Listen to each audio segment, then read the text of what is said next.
Tangu Kenya ipate uhuru wake kutoka kwa Waingereza mwaka 1963, nafasi ya naibu rais imekuwa mmoja ya nyadhifa nyeti katika siasa na utawala wa taifa hili. Nafasi hii haikuwa tu ya kusaidia rais, bali pia imekuwa kama daraja la madaraka kwa baadhi ya viongozi waliokuja kuwa marais baadaye. Katika historia ya Kenya, tunaona sura za kisiasa zilizotawala vipindi mbalimbali, wengine kwa muda mfupi na wengine kwa miongo kadhaa. Makala haya yanazungumzia kwa kina maisha ya kisiasa na mchango wa kila naibu rais aliyehudumu tangu mwanzo hadi sasa. Namba 1, Jaramogi Oginga Odinga, mwanzilishi wa upinzani katika taifa la Kenya. Mwaka 1964, Kenya ikiwa changa kabisa, Jaramogi Oginga Odinga aliteuliwa kuwa naibu wa kwanza wa Rais Jomo Kenyatta. Alikuwa miongoni mwa wapigania uhuru wa mwanzo waliopinga ukoloni kwa nguvu zote. Hata hivyo, baada ya mwaka mmoja baadaye, tofauti za kimtazamo kati yake na Kenyatta zilianza kujitokeza waziwazi.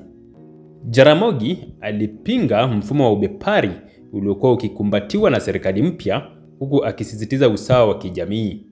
Hali hii ilisababisha mivutano, na mwaka wa 1966 akaondoka serikalini na kuanzisha chama cha upinzani, Kenya People's Union KPU. Kwa mara ya kwanza, Kenya ikawa na upinzani wa wazi uliokuwa na nguvu ya kisiasa. Namba 2, Joseph Murumbi, mzalendo aliyechoshwa mapema kabisa. Baada ya Jaramogi kuondoka, Joseph Murumbi aliyekuwa mwanadiplomasia na mzalendo mkubwa aliteuliwa kuwa naibu rais wa mwaka 1966. Murumbi alikuwa mtu wa busara, mwenye msimamo wa kimataifa na aliyeheshimika sana katika jumuiya za kimataifa. Hata hivyo, siasa za ndani zilimchosha haraka. Alihisi kuwa nchi ilikuwa ikielekea kwenye utawala wa kiimla, na mwaka wa 1967 alijiuzulu kwa hiari. Namba 3, Daniel Toroitich Arap Moi, kutoka naibu hadi rais. Daniel Arap Moi ndiye aliyemrithi Murumbi. Alikuwa naibu rais wa Jomo Kenyatta kwa zaidi ya miaka 10. Baada ya kifo cha Kenyatta mwaka 1978, Moi alichukua madaraka kwa mujibu wa katiba. Hii ilimfanya kuwa mfano hai wa jinsi nafasi ya naibu rais ilivyoweza kuwa njia ya kuelekea urais. Moi aliendelea kuwa rais kwa kipindi kirefu cha miaka 24, akiacha historia yenye utata lakini pia mafanikio katika kuimarisha taasisi za serikali. Namba 4, Mwai Kibaki, mtaalamu wa uchumi akiwa msaidizi. Baada ya Moi kuwa rais, alimteua Mwai Kibaki kuwa naibu wake mwaka 1978. Kibaki, ambaye alikuwa mtaalamu wa masuala ya fedha, alisaidia sana katika usimamizi wa uchumi wa Kenya katika miaka ya 80. Alishikilia nafasi hii hadi mwaka 1988. Baada ya kuondoka serikalini, Kibaki aliingia upinzani na hatimaye akawa rais wa Kenya mwaka 2002, akimshinda Moi kwa mara ya kwanza kupitia uchaguzi wa wazi. Namba 5, Josephat Karanja, mwanasiasa wa kisomi aliyedhulumiwa. Mwaka wa 1988, Moi alimteua Profesa Josephat Karanja kuwa naibu rais. Karanja alikuwa msomi wa hali ya juu na mwanadiplomasia mahiri. Hata hivyo, alikumbwa na siasa za fitina na shinikizo kutoka kwa wanasiasa wa eneo la Rift Valley waliomshutumu kwa kuendesha serikali kivyake. Alilazimika kujiuzulu mwaka mmoja tu baada ya uteuzi wake. Namba 6, George Saitoti, naibu mvumilivu katika serikali. Profesa George Saitoti aliteuliwa kuwa naibu rais mwaka wa 1989. Alihudumu kwa kipindi kirefu, ingawa hakuwahi kuthibitishwa kuwa mrithi wa Moi.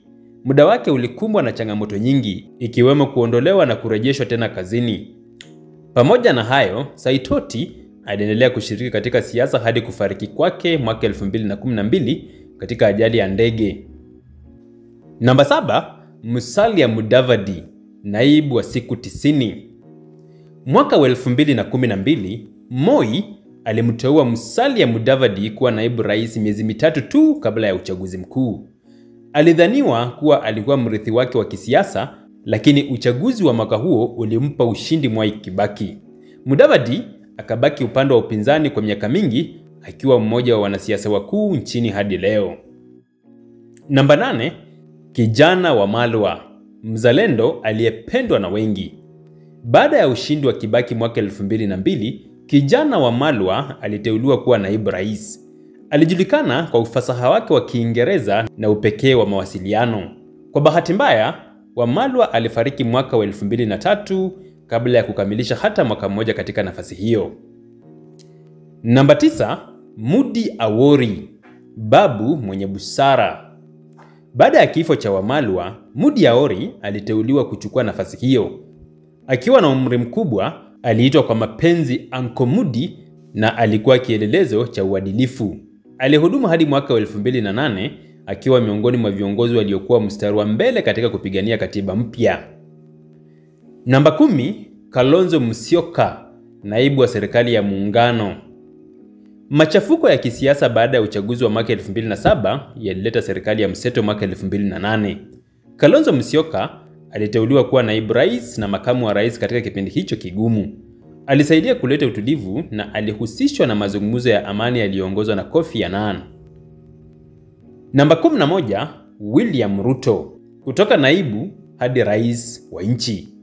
Mwaka wa 2013, baada ya katiba mpya kuanza kutekelezwa, nafasi ya naibu rais ilianzishwa rasmi kama nafasi ya kuchaguliwa pamoja na rais. William Ruto akawa naibu rais wa Uhuru Kenyatta baada ya ushindi wao kupitia muungano wa Jubilee. Aliongoza kwa mihula miwili kabla ya kuwania urais mwenyewe na kushinda mwaka 2012. Historia ikajirudia kama ilivyokuwa kwa Moi na Kibaki. Namba 12, Rigathi Gachagua. Rigathi Gachagua ambaye alihudumu kama naibu rais wa Kenya kutoka Septemba mwaka 2022 hadi Oktoba mwaka 2024. Aliondolewa madarakani kupitia mchakato wa kihistoria wa kumng'atua kwa kura ya bunge la kitaifa na seneti. Hii ilikuwa mara ya kwanza kwa naibu wa rais kuondolewa kwa njia hii tangu katiba ya mwaka 2010 ilipoanzisha utaratibu huo. Namba 13, Profesa Abraham Kithure Kindiki. Huyu ndiye aliyemrithi Rigathi Gachagua. Profesa Abraham Kithure Kindiki ni mwanasiasa na msomi wa sheria kutoka Kenya ambaye kwa sasa anahudumu kama naibu rais wa Jamhuri ya Kenya, nafasi aliyochukua rasmi tarehe 1 Novemba mwaka 2024 baada ya kumrithi Rigathi Gachagua aliyeondolewa kwa kura ya bunge na seneti. Nafasi ya naibu rais nchini Kenya imekuwa daraja la matumaini na mabadiliko. Ingawa baadhi ya waliowahi kushika wadhifa huu walikumbwa na changamoto na siasa za uhasama, nafasi hiyo imeonyesha pia kuwa na lango la uongozi wa juu. Kila mmoja wao ameacha alama fulani katika historia ya taifa. Kama historia inavyoonyesha, si nafasi ya pili tu kwa mamlaka, bali mara nyingi imekuwa ni nafasi ya kwanza kwa mwelekeo wa taifa.